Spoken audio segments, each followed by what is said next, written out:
Welcome to Nuanced Conversations, the podcast where depth meets dialogue, hosted by Dr. George E. Hurt.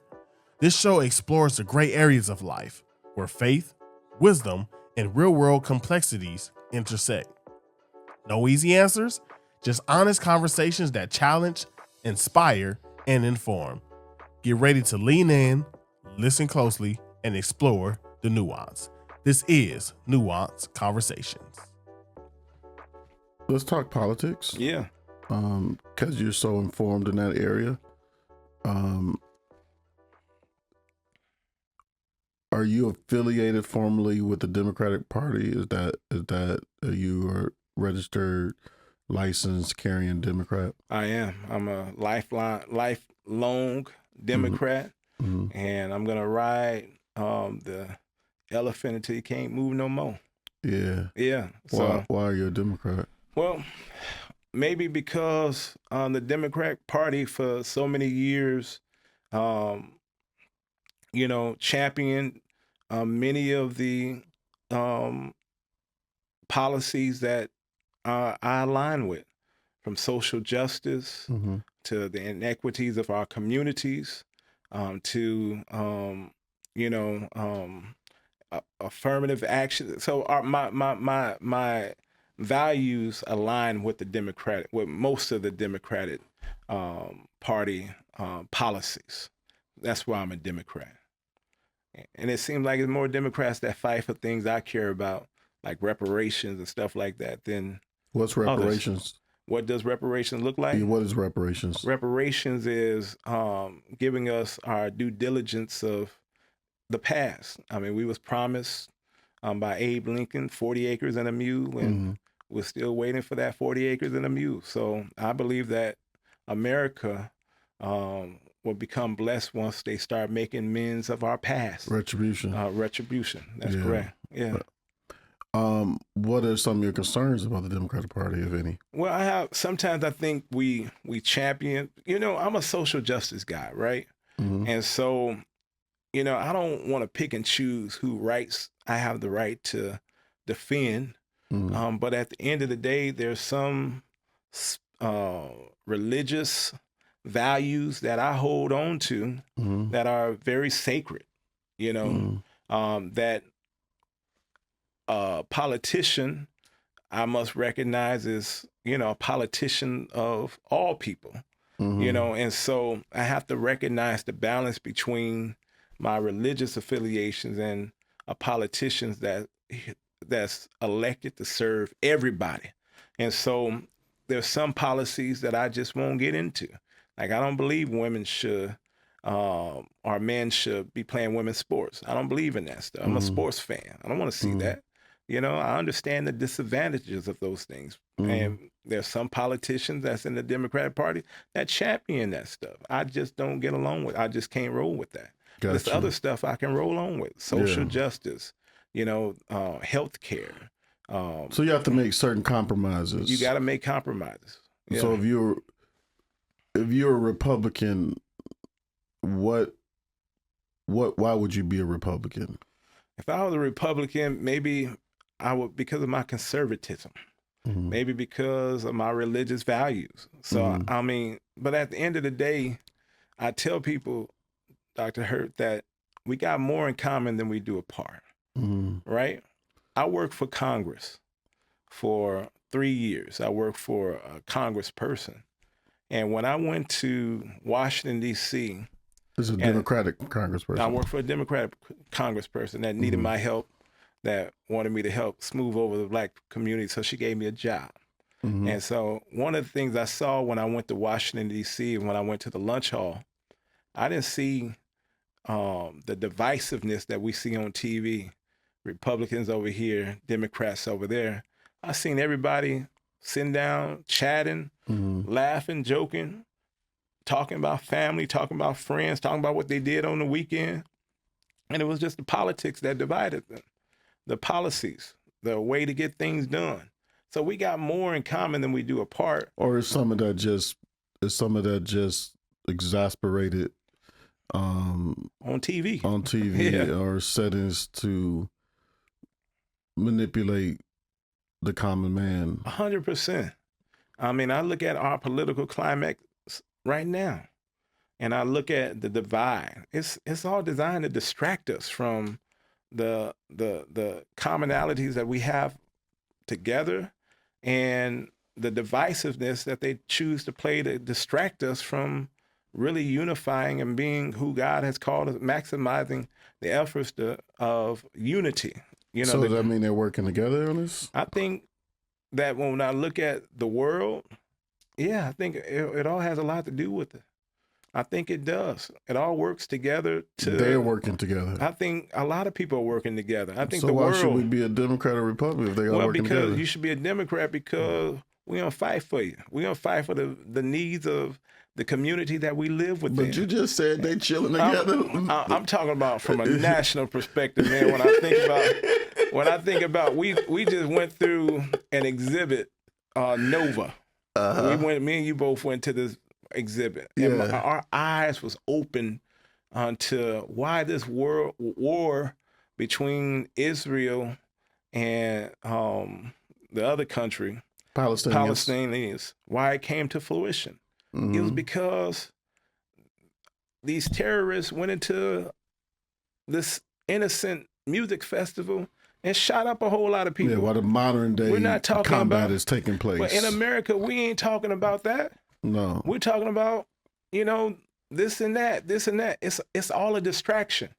But when we boil down to the real reasons of why we're at odds, we got to do a better job in seeing through the lens that CNN and Fox and other area NBC allows us to see through. We got to see it from a whole bigger aspect. Yeah, Yeah. that makes a lot of sense. Yeah, very much so. Yeah, that makes a lot of sense. Thanks for saying that. I was curious as it relates to talking about these issues in the upcoming election Yep. and things of that nature. Not even to deal with vote for who or vote not vote for who, but as you put on your prophetic lenses and look at where the country is headed Yeah. politically, what is it? What's your analysis on that? Well, I might surprise you when I say this, but I don't. When I'm looking for a good outcome on all ends, but I can't. I just can't see it, man. I think this world is really so divided that whoever wins is gonna inherit something that is gonna take an act of God to really get us to where we need to be. And so, whether a Democrat or Republican, whoever gets it, it's going to be a divided country. Our country is doing real bad right now. Economy is high, and problems are roaring rapid. So, whoever inherit this economy is going to be, it's going to take a massive work to get it together. And at the end of the day, we as individuals, we gotta pray, and we gotta really seek God through this, because we gotta start praying for our leaders, whoever's in office, Democrat or Republican, because they're inheriting a messed up economy. So you think whoever gets in is going to be a struggle because the economy, and when you say the economy, you mean inflation. I mean inflation, right? Inflation is specifically going high. Housing is and then our trade elements. Those are three things that probably perplexing the economy. If you're a Republican, you'll probably add into that the border crisis and we don't really care about that stuff in my community. We all been living together for a long time. Immigrant community and African American community. We've been struggling together. We for a have, while. but there also been some economic consequences to that as well. Well, yeah. I mean, it depends. You just on said you're in a community where 99% of the people don't even speak English. Don't speak English, right? We know about East LA and Right. being historically African American and now being predominantly inhabited by those that are Mexican. A lot of those made their way here illegally, thus taking away some of the equity of housing, some of the choices that we have as it relates to that. And I would say, and this is not to advocate towards that. I'm just saying that's probably needs to at least be factored into the economic crisis conversation. And I understand being a Democrat. No. But let me say this to you. That's true. But again, when we look at our communities, we have more in common than we do apart. We're all struggling. We're all trying to get that American dream. And yes, illegal immigration has given more opportunities for people to compete, to have a successful life for them and their family. I think America is built on immigration. I think every country does need to have borders, borders physically, and then borders also legislatively, borders, just the movie Fences. There are things that need to be kept in, these things that need to be kept out. Especially when you're already dealing with your own plights, problems, and issues. What I think sometimes respectfully becomes politically aloof for Democrats, African American Democrats, is we're sold this banner again of party allegiance, lingo of let the live together, yes, you and me, make the world a better place. But then we don't always factor into the consequences, both socially, economically, and then even political power and capital. And I think this is the word that a lot of times is used, sometimes in even advocacy, you correct me if I'm wrong, intersectionality. And, and intersectionality has had the worst effect on the progression of African Americans post the Civil War than anything else. Every time we're making progress, then we intersect with LGBTQIA immigrants, or in LA, Mexicans, or whatever the case may be. That same advocacy is all sometimes not reciprocated, or that becomes, we're advocating for affirmative action, bring affirmative action, well, white women benefited just as much, if not more, in affirmative action. Don't have those statistics in front of me, don't want to speak just in hyperbole, but certainly is indisputable and undebatable. It can't be debated that white women have positive, which leads to white families, which ultimately leads to white men, which also takes away from African American people.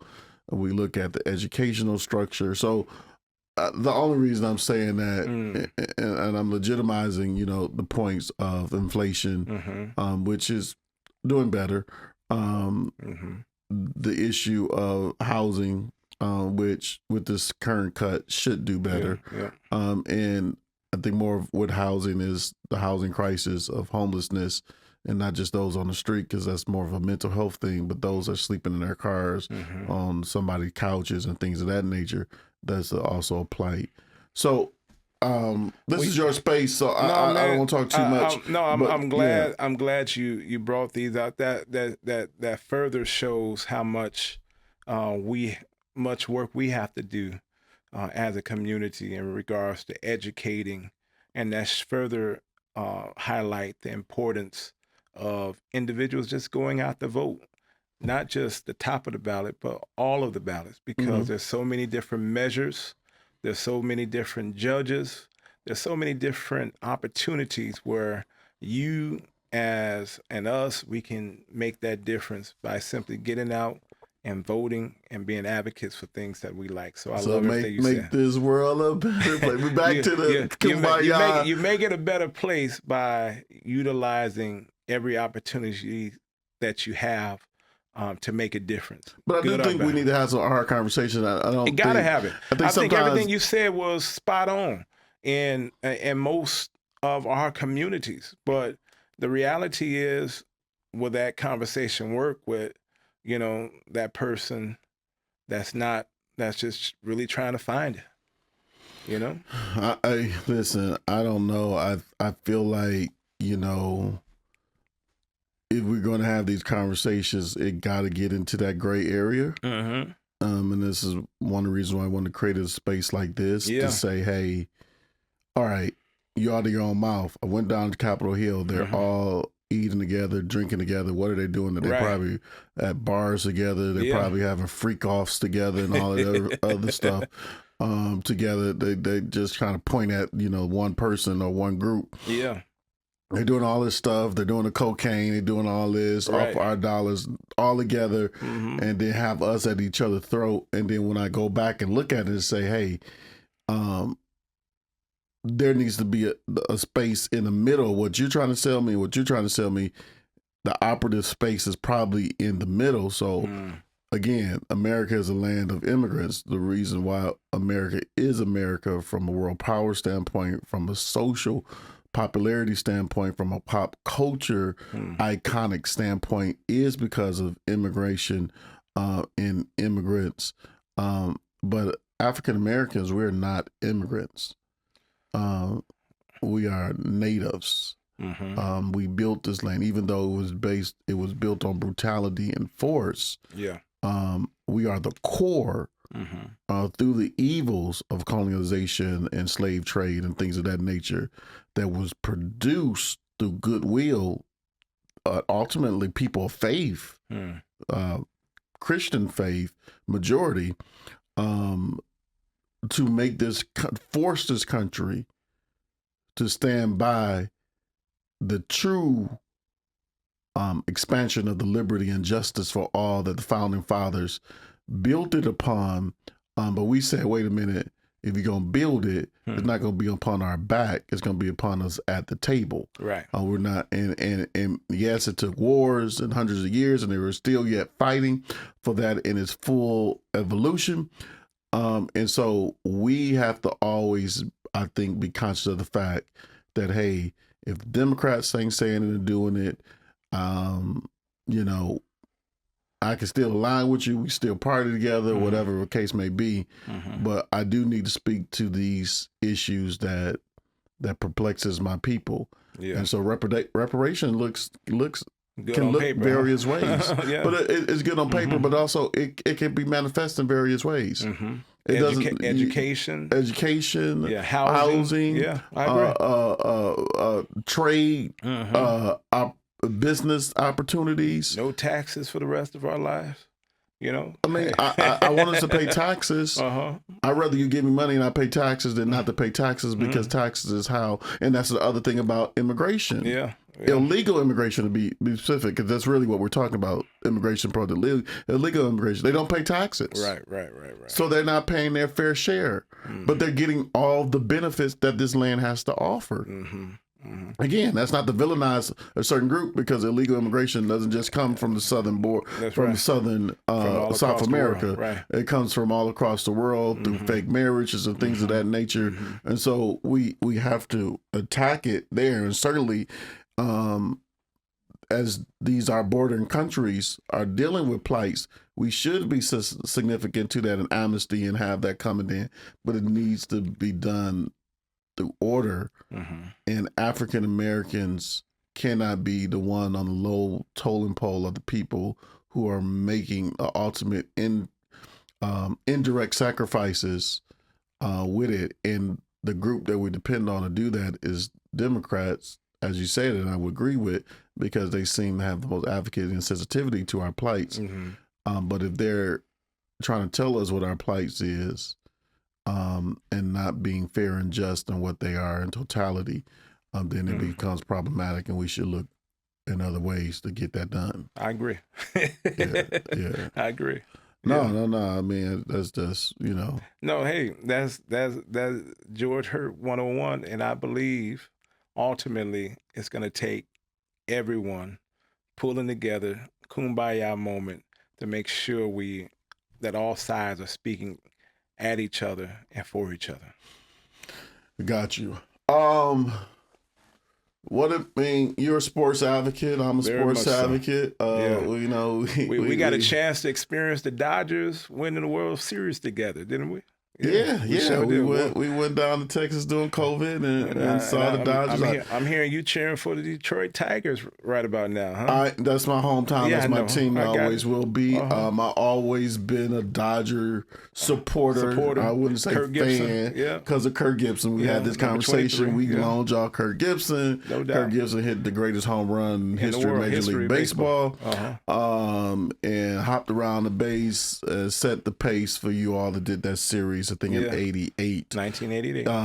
And so I swag with the Dodgers because of LeBron. I went got some paperwork signed. I was able to become a Laker supporter as well. And we welcomed you in. Yeah, some Laker fans. You were one of them that welcomed me in. There are others that were a little mean to me. That's okay. And I've been strong. It comes with it. Yeah. We look at it. The Tigers are in the playoffs. The Dodgers are in the playoffs.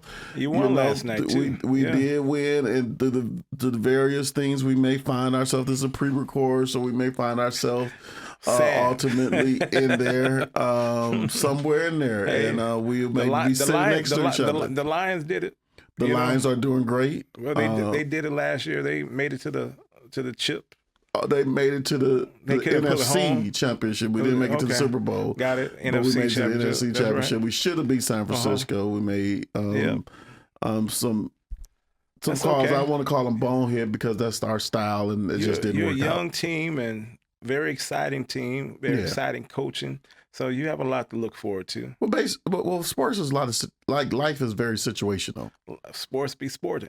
Yeah. But it's very situational. So there's decisions that you make based off of the current climax that you're in that we didn't adjust to as the Lions. So trying to win a winner take all opposed to just a regular season game is not the same mentality and flow. It's a different flow. Yeah, so but you got the experience. That's the good experience. Thing. Yeah, so we be able to learn from it. Yeah. I said all to say that to say, what are some of your favorite sports moments? Man, believe it or not, you may mention 1988 Kirk Gibson home run. Yes, sir. 6th grade, 5th grade student watching my baseball game on my little black and white TV. Experiencing that moment made me a baseball fan for the rest of my life, man. So that was your moment? That was my moment. 1988. 1988. 84 was mine when Tigers won the World Series. Okay. Kirk Gibson was on that team, wasn't he? Yeah. Gibson was. Alan Trammell, Lou Whitaker, yeah. Chet Lemon. So Chet Lemon, I think, came in 85. Okay. But so I see the whole city in an uproar. This is how I became a sports fan, period. Because baseball was my first love. Yeah. I see the city in an uproar. 84, October 84. So what am I, 7 years old? And I'm curious on why the Tigers win. So the first game of the next day, I got the lineup, and I just started watching and studying baseball and fell in love with it. Started buying baseball cards. Then I started going to the games. Yeah, I would save up my $4 to get bleacher seats. I would go by myself most of the time. My mother would let me drop me off 2 hours earlier before I can go to batting practice, try to get a ball, all that. And so 88 is interesting that you bring that up because we're pulling for the Dodgers, the whole neighborhood, because Gibson's on the Dodgers now, and time difference. Oh yeah, 3 hours. 3 hour time difference. 2 hours something. So my mother would let me stay up past my bedtime to watch sports. Yeah. But I fell asleep. Wow, man. And so the next day, my best friend growing up, called him Moon, Ardell Blanchard.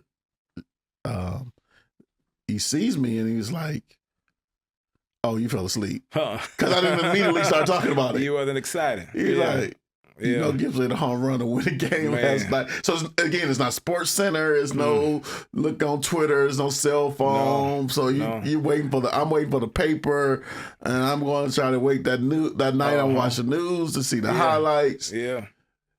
Very disappointed. I know you was. Very disappointed. Listen, it was one of the highlights of my my life watching that moment, and I still remember that home run call from Vin Scully. Oh, I can't believe who was doing what I just saw. Yeah, I can't believe what my eyes have just seen. She is gone. You know, so that was man, that just made baseball my first love, man. And I'm like you. Baseball cards, upper deck, tops, all of that stuff. I collected it all, man. They somewhere around the house right now. Hey, man, mine's burnt up in the fire. You know? Yeah. But it was all good. Yeah, you know, but baseball, that's my favorite highlight. That's what made me a avid sports fan. And of course the Lakers. You know, you living in the 80s and you get championship after championship.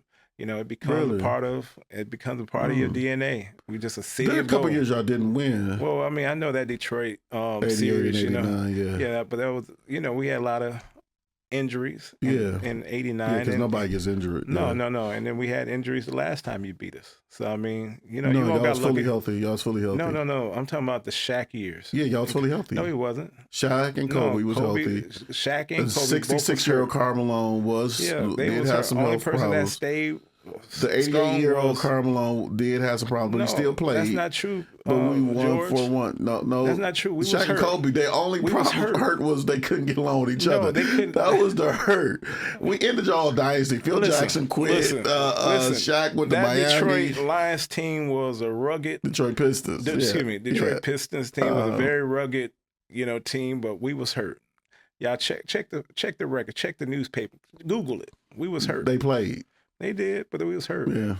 It wasn't the same Lakers. Y'all was supposedly so superior to us. Larry Brown did a great job coaching. Yeah, he did an outstanding job. So we give you your love, but we beat you a couple of times too. So, not in the finals. We're 2-0. No. We beat you. We're 2-0 against y'all in the finals. We back to back, don't you? In the 80s. Yeah, we did. We got you.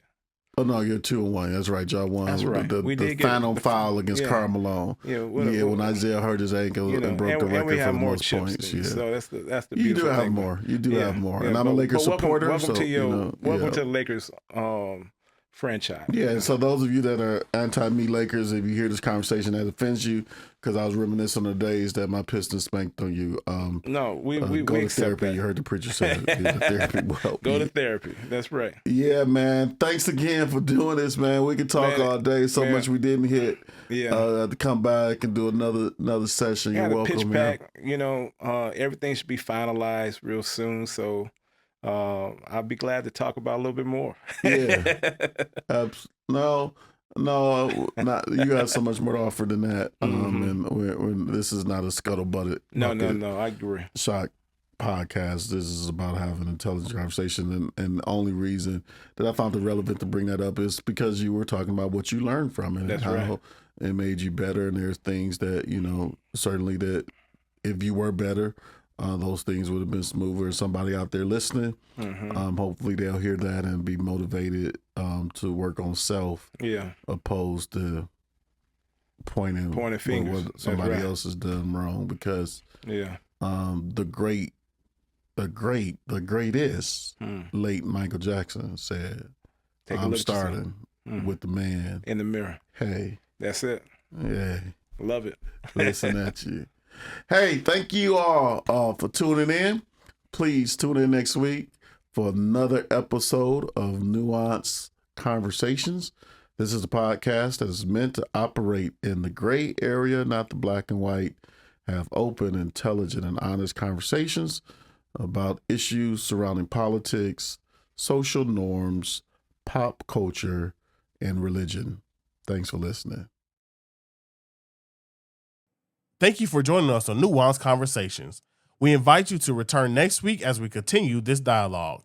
Be sure to subscribe so you never miss an episode, and share this conversation with others who may find it valuable. Until next time,